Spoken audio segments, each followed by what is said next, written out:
Hi guys, and welcome back to my channel.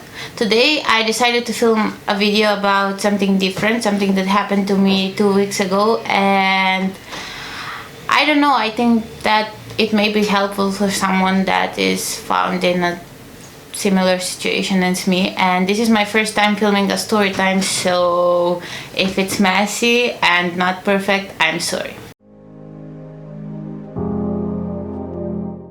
So, when I came back here about 2 weeks ago, I had an appointment in the immigration office here in Padova and I needed to renew my residence permit. At first I thought it will be just a formality, and it wasn't. There were some mistakes with my documents and I was sent back home to try to solve them.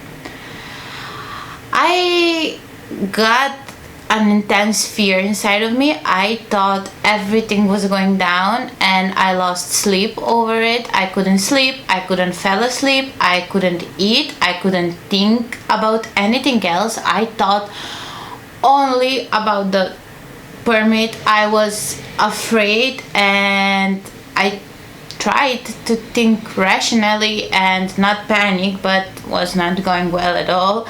I couldn't.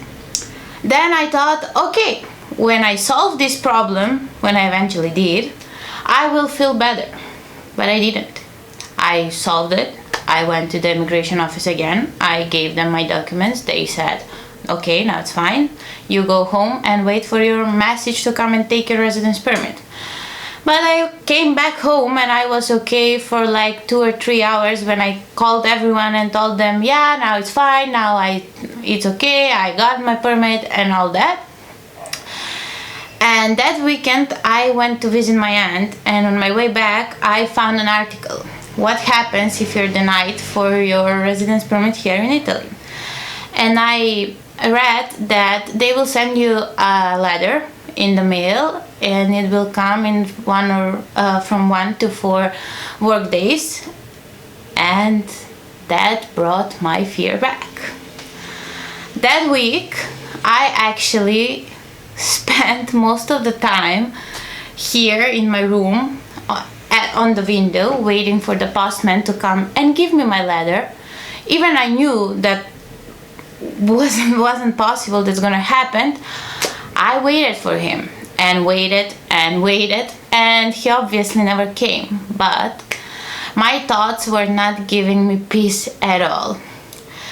And now looking back, I realized it was anxiety, and actually I still can't get over the fear completely. I still feel it, but it's at the phase where I actually can breathe finally.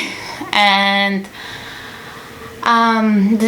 the things that I wanted to film this video so I can tell you the things that I noticed and the things that I do and the things that I didn't do and the things that helped. So the things that I didn't do in those 2 weeks were I never left my house. I stayed at home, and the only time I would leave my house was to go on a class, and I will come back and the fear will be back. I didn't eat. I ate, but not the healthy stuff. I pretty much lived on coffee and chips and stuff like that, and I never listened to anyone. Everyone was saying to me that I'm thinking irrationally. I'm afraid for the things that will not happen, but I never listened, and I always found a way to explain to everyone that they're wrong. I'm right. I'm gonna get my letter and I will be sent back home. The thing wasn't going home or going back to Macedonia. The thing was I was afraid that all of my efforts, sorry about the street, I live on a pretty busy street, so these cars you're hearing behind me, sorry about them. And I thought that everything I worked for in the last 2 years will be for nothing. And everything I did will be for nothing. That was my thinking. And the things I did and actually helped were I was the most annoying roommate, believe me. I can get you my roommate here so she can tell you, but she probably won't want to be on camera. And I was the most annoying roommate because I was crying. I wouldn't let her go take her classes. I was begging her to come with me every day, everywhere I went. And she was pretty supportive, and I thank her for that so much. She's behind there. Then I annoyed my boyfriend so much.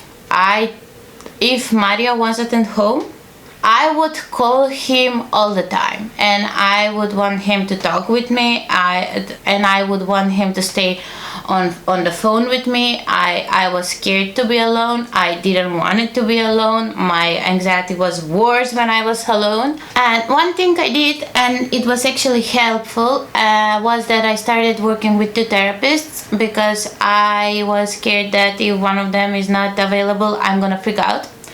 And that was the case. One time they both were doing something else, not talking with me, and I did freak out. But they were amazing. They were here for me day and night. They worked with me day and night. And one of them is Nadica. She's pretty amazing. I worked with her in the past. She's life coach, and I'm gonna leave her information down below so you can contact her if you need her. And the other one is Biserka. She's Access Consciousness Facilitator, and she is the most wonderful person I met this summer, and she helped me a lot, and her information will be down below too, so if you need them, contact them. I decided to film this because I thought maybe my story will help someone understand that they're not alone in this world, and there's so many people struggling with anxiety every day. And for those who are struggling with anxiety, I have just one thing to say: you can't control your thoughts, and stop letting your thoughts controlling your life. I really do know that it's hard to do, but try to find a way to help yourself. Try to find a way to remember how were you feeling before your anxiety started. And when you do, try to work on yourself to go back to those feelings, and find someone to work with. Find a life coach, find therapist, find psychologist, psychiatrist, doesn't matter who, just anyone that can help you.